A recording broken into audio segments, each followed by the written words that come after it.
This is Democracy, a podcast about the people of the United States. A podcast about citizenship. About engaging with politics and the world around you.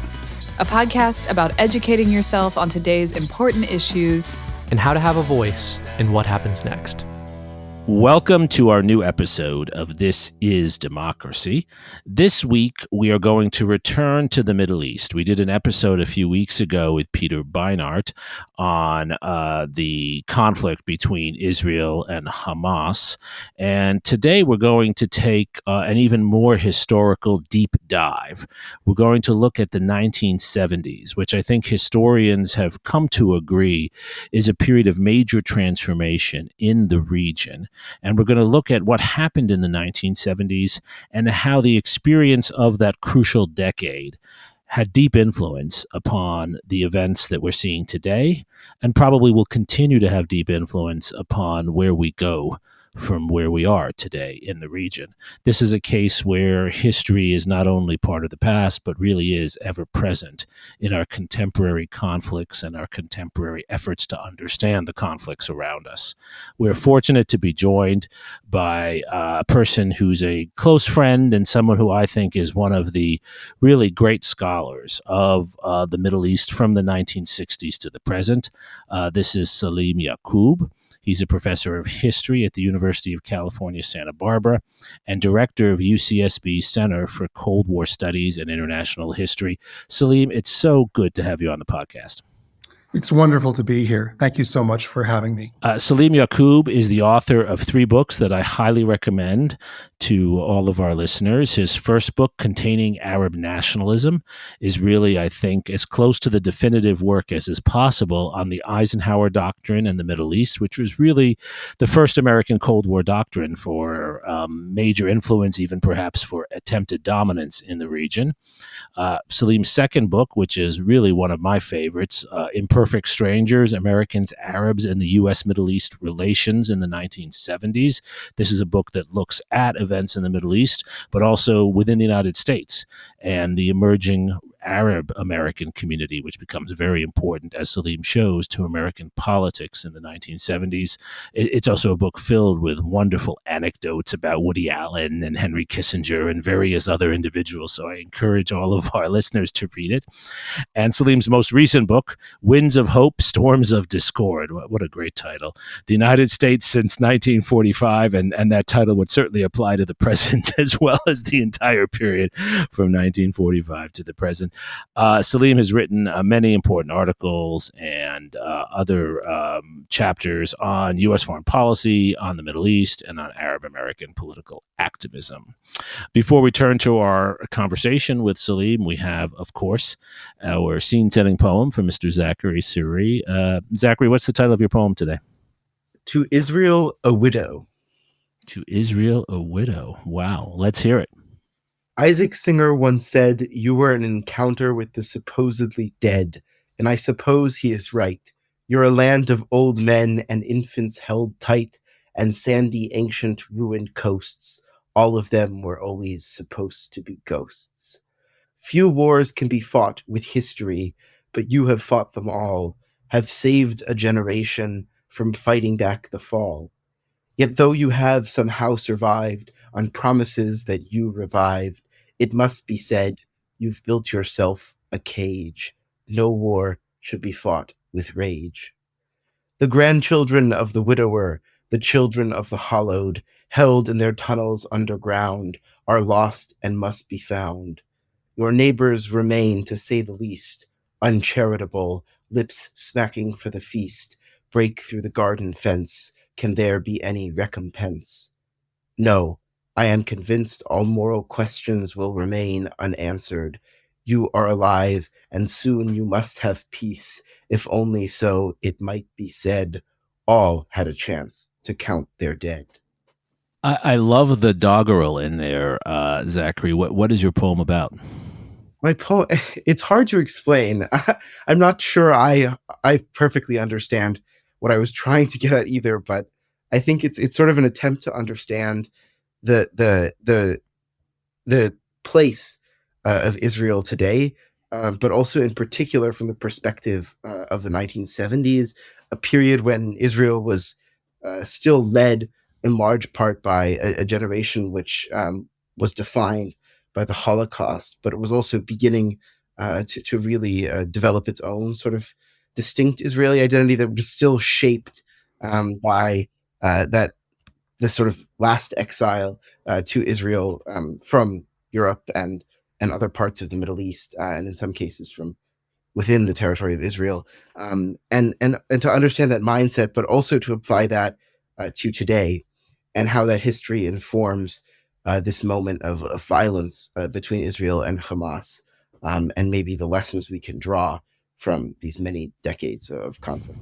I love the arc in your poem, Zachary, from Isaac Bashevis Singer, who sort of represents the early generation of European Ashkenazi Jews who settle Israel, and then, of course, the generational change that I sort of feel in your poem as it goes through to where we are today, which is a Middle East that looks very different, of course, from the world of Isaac Bashevis Singer in the 1950s and 60s, right? Yes, very much so. Salim, maybe that's a great point of entry. As I mentioned at the top of the episode, you're one of a number of historians. You're one of the leading historians making the case that the 1970s, this period about a quarter century after World War II, that the 1970s is a real turning point for the region and also for U.S. policy. How should we begin to understand this? Sure. And first, I just want to say thanks for sharing that poem, Zachary. It's very powerful. I'm going to want to go back and read it again, listen to it again, and linger over it. But in answer to your question, Jeremy, the 70s, really are a very pivotal decade for a lot of reasons and in a lot of places, but certainly for the history of the Middle East and the history of U.S. involvement in that region. I mean, what you see in the 70s is the last vestiges of European imperialism being removed with the British withdrawal from the Persian Gulf region in the first couple years of the decade. The French had vacated North Africa in the previous decade and earlier than that. And so what you see then is a new or maybe the continuation of a previous era in which the superpowers, the United States and the Soviet Union, becoming more and more active in that region. It's also, they're bringing the Cold War struggle, to the region in a way that hadn't quite happened previously. Also, I mean, certainly the 1973 war is very key for all sorts of reasons that we'll probably get into. It's, during and shortly after that war that the power of the oil-producing Middle Eastern states, and in this case, particularly the Arab states, because they actually mount an embargo against the United States and some Western countries, becomes, unavoidable. It becomes impossible to ignore. And of course, the lingering after effects of the oil embargo and of the OPEC price increases are going to last for the remainder of the decade and into the following one. And also the manner in which the Arab-Israeli War of 1973 ends and the kind of diplomacy that comes in its wake sets the agenda for Arab-Israeli peacemaking for years and in some cases, arguably decades to come. So it's and then I guess I would just add that if you fast forward to the closing years of the decade, you start seeing the emergence of political Islam as a really powerful force, primarily with the Iranian Revolution of 1978 to 1979. But there also were some pretty important events taking place in the Arab world.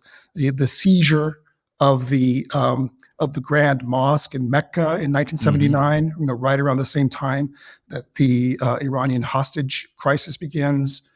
And if you want to consider the Middle East in its more in a broader geographical frame, you could look at the Soviet invasion of Afghanistan, also right around that time in December 1979, as ushering in a whole new set of issues that will defined the last years of the Cold War and set the agenda for the way in which the Cold War ends. Certainly, you've given us a sense of the density of conflict and change occurring in that decade. Zachary, you had a question? Yeah, why was the 1973 war, which you mentioned, so transformative for Jews, Arabs, Muslims, and also for many Americans? Yeah, that's a great question. Well, certainly it's transformative for Arabs and Israelis because it sort of puts the Arab-Israeli conflict into a new dimension.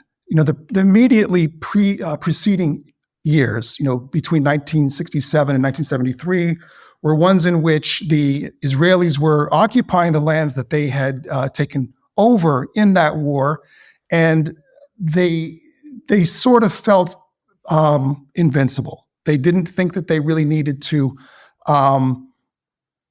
take seriously the diplomatic overtures that the Egyptian government under President Sadat had extended to them earlier in the decade. They felt that they could really hold out for a much more dramatic set of concessions coming from the Arab side. And essentially what happens with the 1973 war, which is on the Arab side waged by Egypt and Syria primarily, is that it kind of shocks the Israelis out of their complacency and forces them to confront the fact that they actually really are still vulnerable. And that in turn, makes it increasingly clear to them that they have to reach some kind of political accommodation with their Arab neighbors, perhaps on terms, not quite as favorable as the ones that they had been holding out for previously. And it's also, from the Arab side, it's important because it rekindles a sense of pride or restores a sense of pride that had been very seriously damaged by the debacle of 1967. And in fact, from the standpoint at least of Egypt, it's psychologically very important because Egypt and Sadat feel that they need to show the world, and maybe more particularly the United States and Israel, that they're not total pushovers, that that Egypt is a force to be reckoned with. And having made that case, even though militarily the war ends up going quite badly for both Egypt and Syria, nonetheless, because they do a lot better than they did in 1967, that restores a measure of respect and maybe more importantly, self-respect. And that gives at least Sadat the confidence to move forward and enter into increasingly intimate peace negotiations with Israel. At first brokered by the United States, but eventually face to face. I don't want us to jump too quickly to the present. I want us to stay in the 70s, but the question really has to be asked. Many have made an analogy between the October 2023 Hamas attack on Israel and the 1973 attack by the Arab states on Israel. Do you see an analogy between those two events? Well, there are some similarities, but in the end, I would say they're kind of superficial. I guess the one, obviously it's an attack on Israel, although in the 1973 case, it's not an attack on Israel per se, it's an attack on Israeli forces in the Sinai Peninsula and the Golan Heights. But nonetheless, it's an attack that the Israelis are not prepared for and is much more damaging to the Israelis than anyone thought possible. Of course, the major difference between 1973 and 2023 is that this is the attack by Hamas is primarily against civilians. It entails not traditional military methods, but really horrific and close up forms of attack that were, of course, recorded in very grisly ways. And so the level of shock, I think, extends. It's a different kind of shock. It's a much more visceral sort of shock, and I think it has extended much more powerfully around the world than, and especially the Western world, than the shock of 1973 did. Partly because of the nature of the attack, and also because of the nature of media now as opposed to 50 years ago. One of the things that's striking about the 73 war to me as a historian, Salim, and I wonder if you react the same way, is how this terrible war, and a war that initially looked like it might lead to the collapse of Israel, and then, as you said, turns around relatively quickly with Israel occupying for a short time more territory than it had before the war. Correct. How this terrible war then leads to a peace process. First of all, do you see a connection between what many call the Camp David process that eventually leads to an agreement between Israel and Egypt, brokered in part by the United States? Do you see a strong connection there, and how should we understand that connection? Oh, yeah, there is a very strong connection. I mean, I would frame it in the following way, that the war and its immediate aftermath opened up a new phase in which it was widely recognized that some sort of diplomatic process between Israel and its Arab neighbors was both possible and necessary. I mean, on that, virtually everyone agreed. The difference was on the scope and nature of that diplomatic process. There was, at the end of the war, an emerging international consensus that what really needed to happen was some sort of comprehensive settlement between Israel on the one hand and its Arab neighbors on the other, with the Palestinians playing some kind of role, although that was not clearly understood as yet. And as a result of this process, according to this vision, you would have a full Israeli withdrawal from all of the territories occupied in 1967. That would be the West Bank, the Gaza Strip, the Golan Heights, the Sinai Peninsula. And in exchange for that withdrawal, the Arab states would extend recognition to Israel and commit to living in peace with Israel, which was something they had not previously done, and in most cases continued to refuse to do in the years after 1973. So that was the emerging consensus that you start to see in late 73, early 1974. But there's a contrary scenario, and this is the one that is put forward most powerfully and resourcefully by Secretary of State Henry Kissinger, who does not think that it would be a good idea for the United States to pressure Israel to withdraw from all of the territory occupied in 1967. He thinks that a more stable scenario is one in which Israel is allowed to hold on to significant portions of that occupied territory. Now, we can later talk about why he felt that way, but that was what he wanted to do. And so what Kissinger sets out to do, and it's really a pretty remarkable diplomatic performance, is he brokers, or he encourages the development of a dialogue between Egypt and Israel. He quite early intuits that Anwar Sadat of Egypt, although he would much prefer a comprehensive settlement in which Israel withdraws from all of the occupied territory from 1973, nonetheless, I'm talking about Sadat now, would be willing to accept a more bilateral arrangement where Egypt gets back the Sinai and the remaining Arab territories are either remain under Israeli control or their status is, less certain. I mean, the sine qua non for Sadat is getting back the Sinai, and he's willing to take a less hardline view regarding the other occupied territories. Kissinger, very brilliantly senses this, almost immediately after the war ends.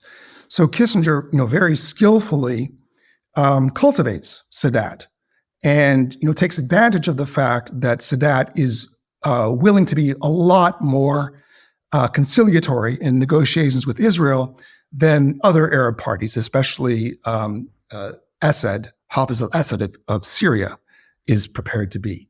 And so through a series of very complicated and clever diplomatic initiatives, he manages to sideline Syria, although that process takes a couple years, and it's something that Assad himself is not quite aware is occurring until it's too late for him to stop it. He brings an end to the Arab oil embargo, and he essentially puts in place a diplomatic process where Egypt withdraws from the confrontation with Israel. And the beauty of that, from Kissinger's perspective, is that it results in the subtraction of Egyptian power from the Arab-Israeli equation.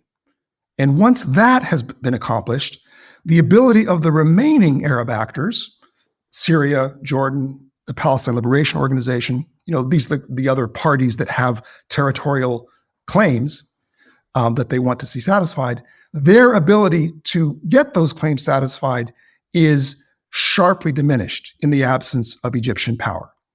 And that, in a sense, makes it impossible for another Arab-Israeli war like the one that occurred in 1973 to break out.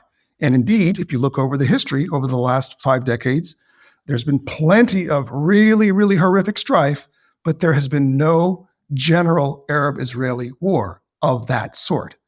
And, that achieves Kissinger's objectives of first removing a flashpoint that he fears could spark a superpower confrontation, but it also eases the pressure on Israel and makes it possible for Israel to take its time about considering withdrawal from any other occupied territories. And, as we've seen, the extent to which Israel has relinquished territories after giving up the Sinai Peninsula to Egypt, that was the big key that was the key gain that Egypt made, and that was realized not under Kissinger, but under Jimmy Carter a few years later with Camp David.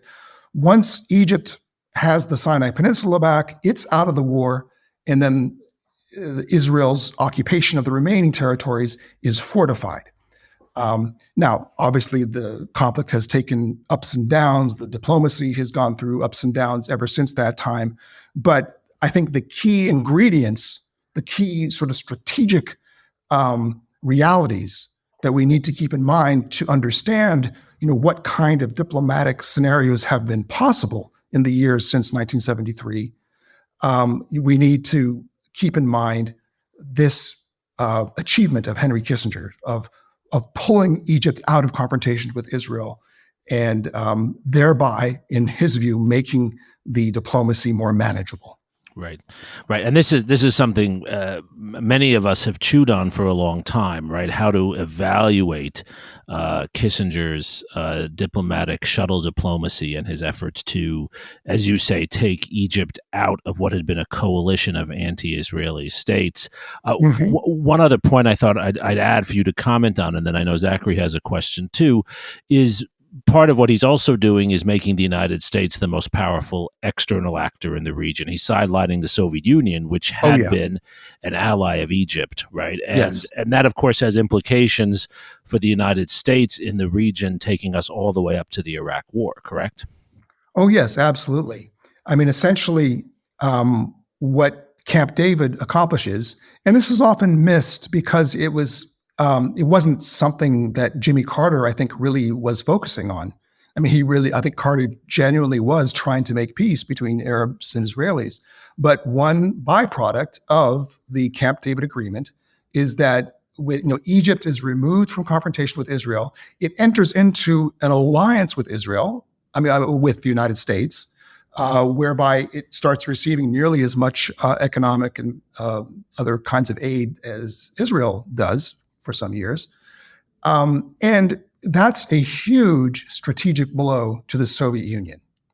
And again, that gets masked because the Soviet Union in some ways is more visibly active in the region in the years thereafter. I mean, it really, it flexes its muscles. It, has all kinds of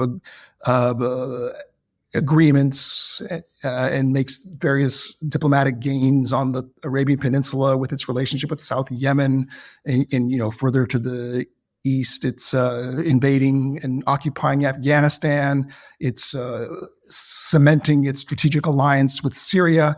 It's doing all these things that are, on the surface, fairly menacing, but that masks the underlying diplomatic reality, which is that the Soviet Union has basically been frozen out of Arab-Israeli diplomacy and becoming increasingly irrelevant to it. And then, of course, it's not too much longer after that the Soviet Union itself ceases to exist.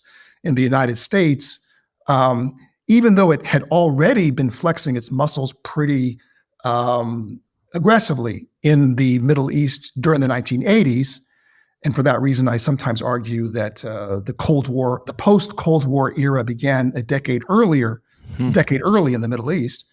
Nonetheless, by the time we get to the early 90s, it's unmistakable because the Soviet Union has ceased to exist, and the United States really is now the sole remaining superpower. And its ability to call the shots is made even more unmistakable by the victory in the first Gulf War of 1991. Right. Zachary? In this context of bilateral agreements and a sort of cooling of the conflict during this period, why do these efforts fail to produce a Palestinian state and achieve a two-state solution? Was that the point of these efforts, or why do the sort of claims to statehood of the Palestinian people during this period fail to be represented at these in these major agreements? Well, that's a great question. I mean, there are lots of different aspects to it. I mean, on one level, it's you can answer it by pointing out that the gap between, if we're talking first in the early 1970s, or in the aftermath of the 1973 war, the gap between Palestinian aspirations and reality was just unbridgeable. Now, that gap narrows in the years ahead because essentially what happens is the Palestinians scale back their ambitions in ways that make them at least theoretically compatible with Israel's continued existence. So, if in the early 1970s, the formal position of the Palestine Liberation Organization was the liberation of all of Palestine, essentially the dismantling of the Zionist state and the creation of the so-called democratic state. Sometimes it's referred to as the secular democratic state, but usually the term secular was not attached to it. It was just, the democratic state in which, at least on the surface, Arabs and Jews, Muslims, Christians, and Jews would all have equal rights. If you look closer at the proposal, you could see that it wasn't quite that, because there was this expectation that a large portion of the Jewish Israeli population would actually would leave, and so it's really not. It's not a very serious proposal, but it's also not serious because there's just no way that it can be realized militarily. Now, what you see happening over the subsequent years, the years after 1973, is that the Palestinian movement, and in particular Yasser Arafat, who is the chairman of the PLO, they start inching towards a compromise where they, first there's all sorts of qualifications and disclaimers, but essentially they're moving closer to accepting a Palestinian state in the West Bank and Gaza, and essentially disavowing, or at least setting aside, their claims to the rest of Palestine. And over the years, this becomes increasingly explicit. It becomes official in the late 1980s, where the Palestinian, the PLO basically, disavows its claims to the rest of Palestine and says that it is ready for a two-state settlement in which a Palestinian state will live alongside Israel. So because the Palestinians have scaled back their demands, have essentially become more realistic, the international community takes note of this and starts becoming more forceful about pushing this two-state settlement. And that's one of the reasons why I believe the 1970s are such a pivotal decade, is that it's really during that decade, especially the second half, that the scenario for a two-state settlement comes into existence. Now, at first, neither Israel nor the United States embraced this idea. Carter comes pretty close to doing so. I mean, if he didn't have to think about domestic politics and other diplomatic obstacles, I think Carter, during his presidency, probably would have come out in favor of a two-state settlement himself. But he lands somewhere short of that because of the issue from his standpoint just isn't quite ripe yet. But in subsequent years, you get to the point where even the United States embraces the idea of a two-state settlement. The Israelis they've talked about the desirability of that, but they're not.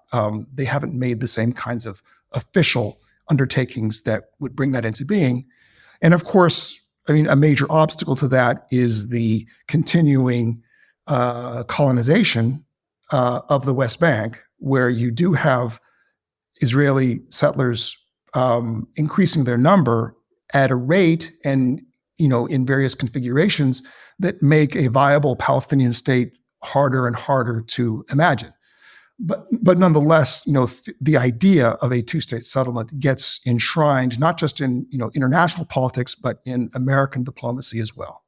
Salim, the PLO, the Palestinian Liberation Organization, which is the predecessor to the Palestinian organization led by Mahmoud Abbas today, in the 1970s, it's often depicted, at least within the United States, accurately or inaccurately, as a terrorist organization. First of all, is that accurate? And how do we understand the intersection between concerns about terrorism, airplane hijackings, various other events, and the issues that you've laid out so well for us here? Well, the PLO back then and in subsequent years was a very broad-based organization, essentially a confederation of many disparate parties, some of which were committed to acts of terrorism, and some of which actually did commit some pretty gruesome terrorist acts in the 1970s, as in subsequent years. The position of Yasser Arafat is somewhat ambiguous in that one gets the sense that he's not really crazy about this tendency, and he would much prefer to see it ended, but he also feels limited in his ability to oppose some moves taken by Palestinians in the name of liberation, just because these movements have captured the imagination of Palestinian opinion, and to some extent have gained a certain cachet internationally. And there are also various more internecine disputes that he's navigating that from time to time make it very difficult for him to stand in the way of groups like Black September. That's the organization that conducted the attack on the Munich Olympics in 1972, and similar groups. And sometimes he goes further and actually pays lip service or praises groups that have not too long in the past committed acts of terrorism. So his position is definitely compromised. His hands are not clean in that respect. And that, of course, is a terrible political obstacle that he faces. In one respect, his ambiguous stance on terrorism allows him to keep the Palestinian movement united, but it also serves to blacken the name of the PLO and the Palestinian movement in the eyes of many outside observers. Is it effective, though, Salim? I'm guessing that leaders of Hamas would look back and say that the more radical PLO of the early 70s, when, for instance, Yasser Arafat comes to the United Nations and displays a weapon in his holster, and that image of radicalism and violence was more effective at getting attention than the scaling back of ambitions, as you put it before. It's really hard to say. I mean, my overall inclination is to be, very strongly opposed to the use of violence, especially terrorist violence. Um, as a, that's of course a more like a normative or moral stand. When it comes to looking at it analytically and trying to assess, in as detached a way as possible, to what extent this move towards violence or these moves towards violence helped to put the Palestinian issue on the map. I think there definitely there is a sense in which that kind of activity drew attention to the Palestinian cause and gave it a kind of visibility and stature that it might not otherwise have gained. But at the same time, it's also, as I said, blackened the name of the movement.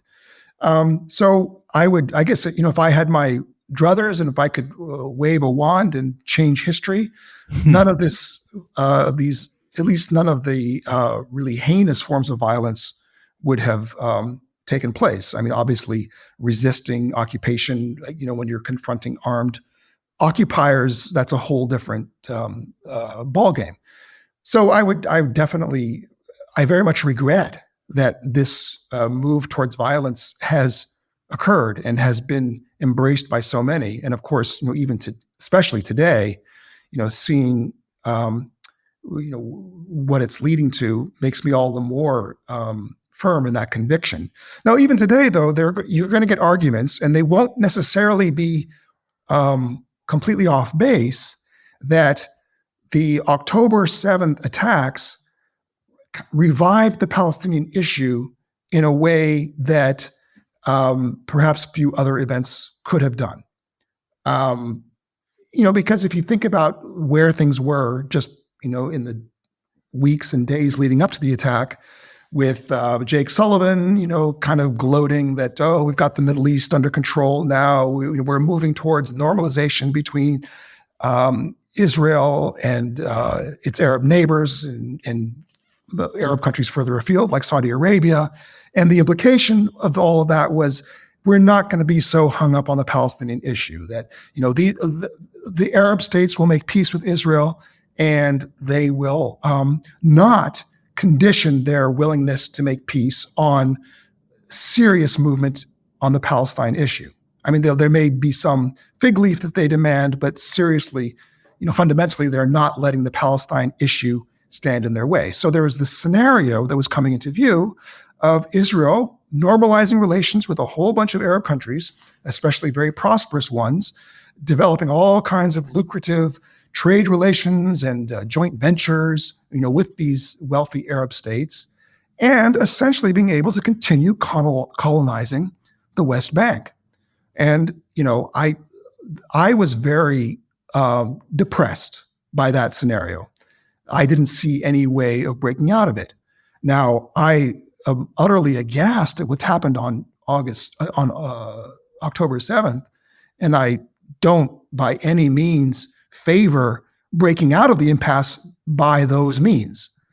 But that is what has happened, and the Palestine issue is on the map on the diplomatic agenda in ways that it wasn't 2 months ago.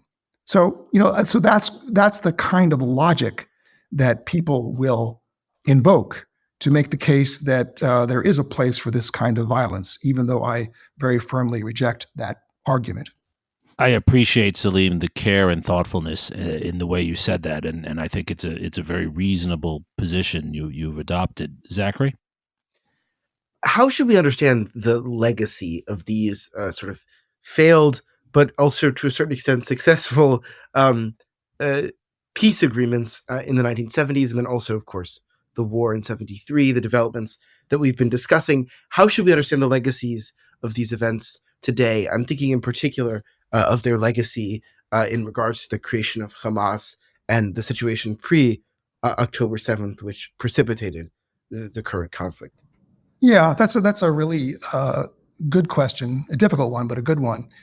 I mean, the way I think about what was achieved in the 1970s is that it there's a scenario in which the moves towards greater cooperation between, let's say, Egypt and Israel in that decade could have led to broader peace settlements, but they did not. And essentially, that was what I think Jimmy Carter hoped for. And I think it was what Anwar Sadat hoped for. But in a curious way, Anwar Sadat ultimately proved less adamant about linking peace with Israel, between a bilateral peace between Egypt and Israel, to a broader set of agreements between Israel and its other Arab neighbors, and especially some arrangement for the Palestinians. So there was kind of this curious situation where Jimmy Carter, he really wanted the bilateral agreement that he was brokering between Egypt and Israel to be a stepping stone to broader agreements between Israel and other Arab countries and between Israel and the Palestinians.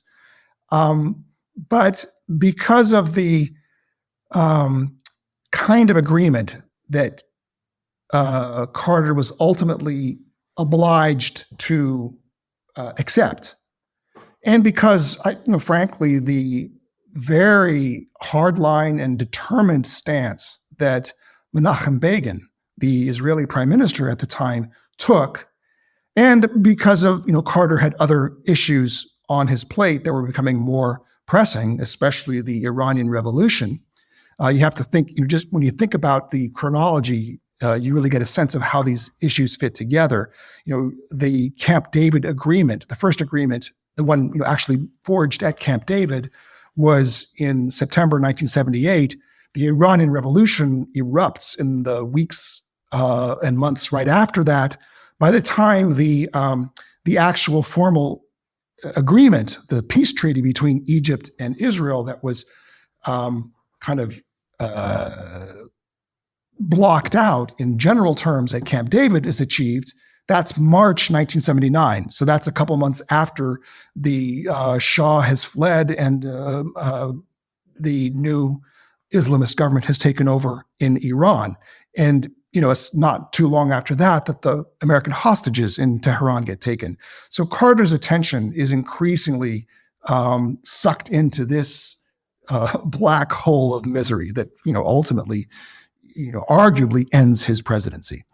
So, Carter really wasn't in a position to build on the peace agreement that he had brokered at Camp David in the way that he hoped. And in fact, there's some poignant statements by Carter, private statements that he makes around this time in, the summer of 1979 or so, where he says, wow, if I end up leaving office without really making a dent in the Palestinian issue, people will rightly say that I was a failure. And, sadly, that was his legacy, at least as far as the Israel-Palestine issue is concerned.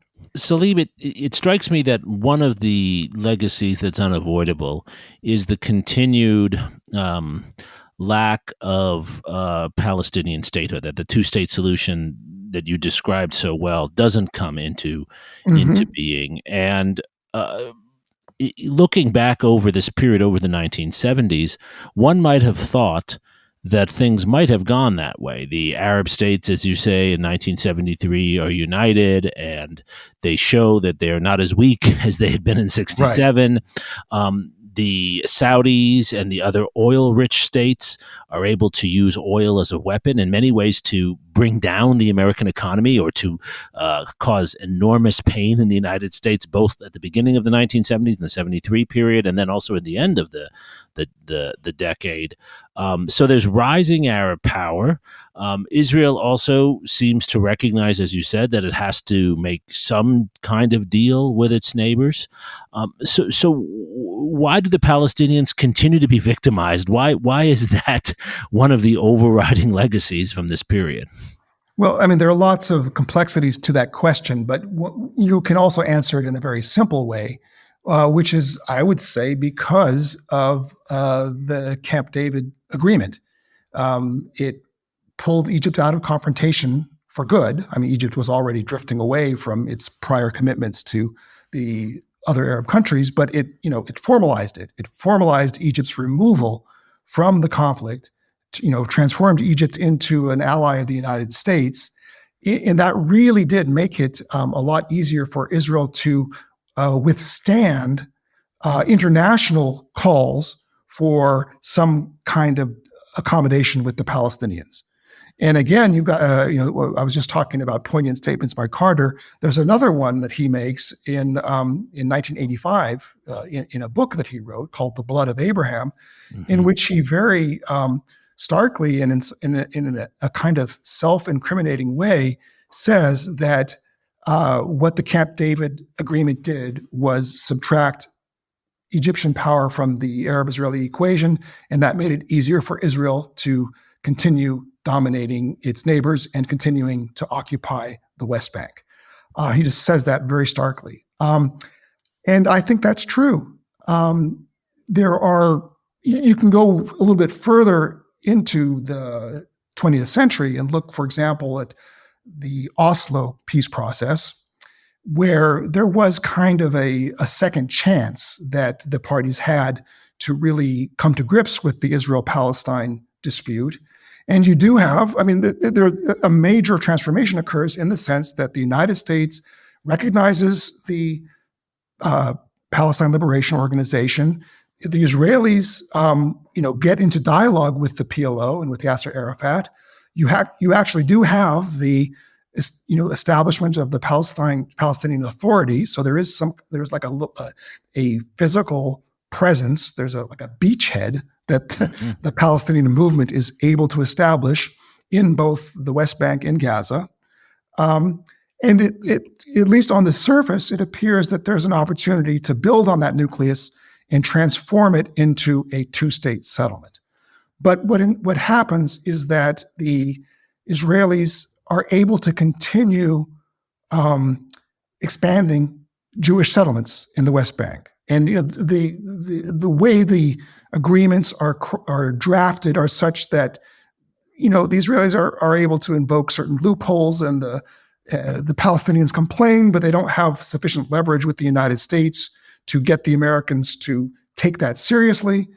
And of course, that gets complicated by the fact that you do have Palestinian militants who reject the Oslo Accords and try to sabotage them by engaging in increasingly grisly terrorist attacks against not just settlers in the West Bank, but against civilians inside Israel. And that, of course, gives Israel justification to conduct massive retaliatory raids against the Palestinians. And so essentially what happens is the settler population during the very decade in which the Oslo peace process is unfolding doubles. And so that, from the standpoint of ordinary Palestinians, this is really antithetical to any notion that a two-state settlement is on the horizon. And because, the way in which the Palestinians react against this creeping annexation often takes violent forms, the Israelis respond with their own forms of violence, and you get this kind of vicious cycle where each side becomes more and more entrenched in its rejection of the other. These issues are never simple, but I do wish that the Clinton administration had come to grips with this settlements issue in a much more serious and thoroughgoing way when it had the opportunity to do so, because I think the consequences of that failure are very much with us today. Right. Just one follow-up question on this, because I think your explanation is so thoughtful and balanced.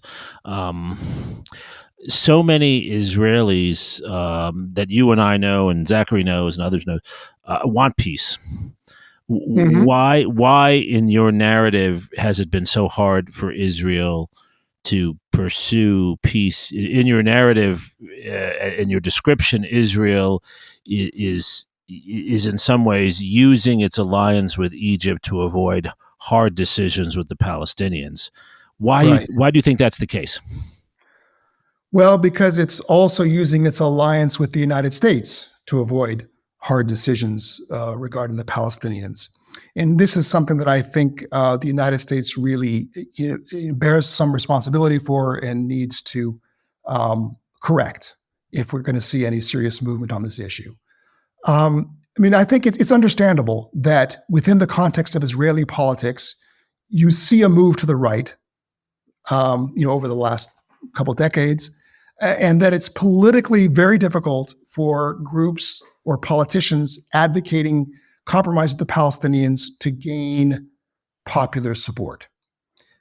Just because it's so easy to point to acts of really horrific violence coming from the Palestinian side and to make the case that there is no suitable partner for the Israelis to make peace with.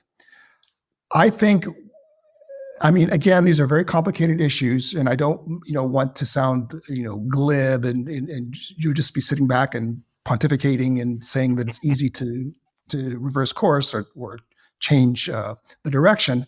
Nonetheless, I think fundamentally what needs to happen is for the United States to start to become a lot firmer with the Israelis and to set clearer limits on what the United States will tolerate. In that context, that would, in my view, create political space for forces within Israel that wish to take a more conciliatory stance towards the Palestinians. Because essentially, the only limits against which Israel is brushing up, the only limits it encounters are the limits imposed by its immediate adversaries. There aren't really significant diplomatic constraints or other kinds of constraints being imposed by the United States. I'll give you an example of an instance where that occurred and was promising, and make the case that that kind of thing needs to happen again. Back in the early 90s, when Yitzhak Shamir was the prime minister, he wanted a loan guarantee from the first Bush administration. President Bush refused to extend that guarantee or refused to sign off on it unless he could get a commitment from Shamir that there would be a cessation of settlement building in the occupied territories. This created a huge diplomatic crisis between the United States and Israel, and there was enormous pressure on Bush to back down, and he didn't. He stuck to his guns, and eventually that resulted in a change of government inside Israel because figures on the more dovish labor side were able to say, look, this is what happens when we follow the approach of Likud and figures like Shamir. We get into a confrontation with the one country whose help we cannot afford to lose. So if you follow our approach, the more dovish Labor Party approach, we will restore our good relationship with the United States, and that will be better for Israel's security. And that worked, and it resulted in the election of Yitzhak Rabin in place of Shamir. Now, there are ways in which Bush subsequently dropped the ball that caused the victory that he had achieved on the settlements issue to be a Pyrrhic one, which I can go into if you wish, but I don't think that's important. But what it shows is the ability of the United States, if it flexes some diplomatic muscle, to affect change inside Israel. And I think when those sorts of things start to happen on the Israeli side, I think that also empowers moderate forces on the Palestinian side. In situations like the one we're in now, where situations of polarization, that tends to strengthen hardliners on each side. I mean, it's more complicated in Israel now because Netanyahu is so unbelievably unpopular. But absent those complicating political issues, the general dynamic is one in which the more polarization, the more violence you get, the stronger hardliners on each side become. Sure. So I think sure. in a situation in which the United States is exercising greater leverage, that's nudging the Israelis toward a more conciliatory position, that will make it easier for moderate forces on the Palestinian side to assert themselves. And this certainly won't happen overnight, but I think you could start a process that ultimately results in the political diminution of Hamas. I mean, we're far from that now, but that's where we need to start heading. Right, which is the opposite of full-scale siege warfare in Gaza. Exactly. Zachary, I want to turn to you now. Salim has given us a tour de force here. He's in 30 to 5 minutes, 40 minutes. He's provided a really thoughtful, balanced, rigorous overview of an entire decade and its legacies for today, or many of its legacies for today. And I know you have been deeply involved in debates about these policy issues on campus with other students. We discussed this in our prior episode. How do you react to Salim's historical framing for what you're debating today among students and others regarding this region of the world? I think it's very helpful, certainly, in pointing to places, lost opportunities, and hopefully lays out a series of mistakes that cannot be made again.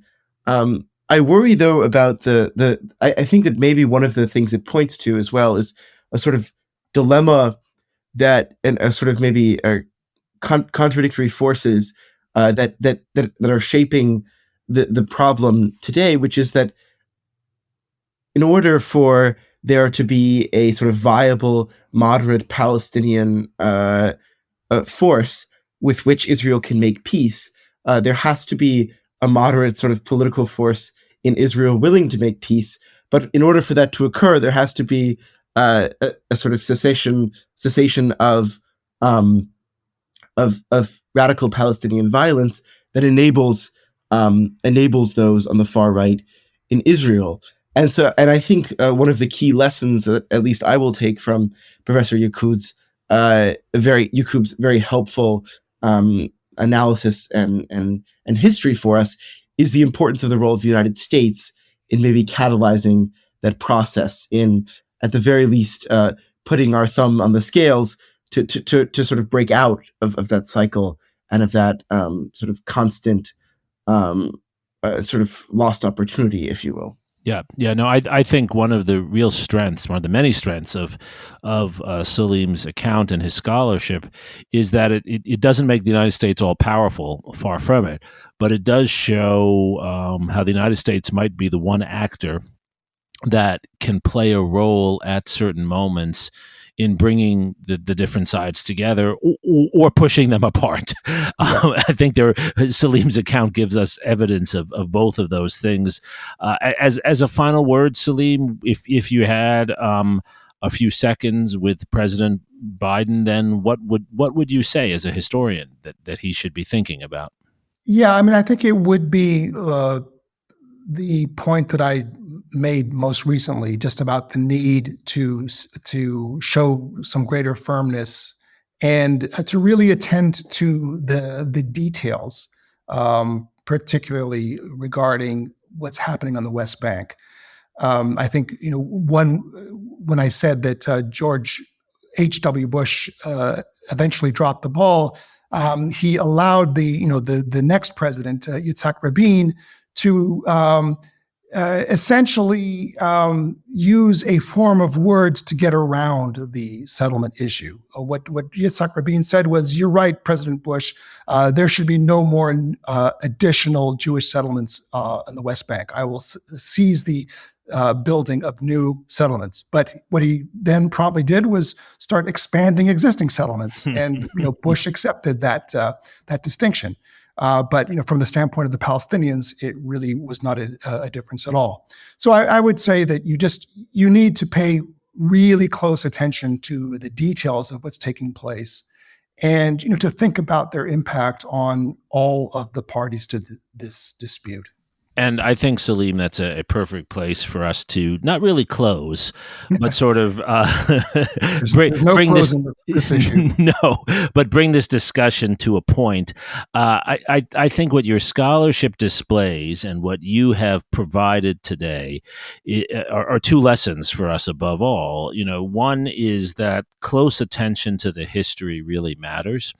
The events that we're living with today reflect many long developing historical trajectories, and we can't really understand them. And we certainly shouldn't take sides before we understand this history. We have to pause and spend some time to look at where we've come from. And that second to that one can speak for the interests, as I think you have, the historical interests of Palestinians without in any way embracing the most extreme forms of violence, which you have clearly renounced and also argued are ineffective, in fact. Right. And I think that's really important. One doesn't have to give up on the Palestinian cause or the Israeli cause because the more extreme voices and extreme actors are the ones that are getting the most attention. Absolutely. So, Salim, thank you for educating us, for providing us a really valuable and missing background for most of our discussions. I hope our listeners will take what you say, read more, and think deeply before they jump to conclusions one way or another in this conflict. Salim, it's really been a pleasure and an honor to have you on our podcast. Thank you for joining us. Jeremi and Zachary, thank you so much. It was wonderful to have this conversation. And Zachary, thank you for your poem that I think resonates with so many of the themes. And thank you for your questions. And thank you most of all to our loyal listeners for joining us for this week of This Is Democracy.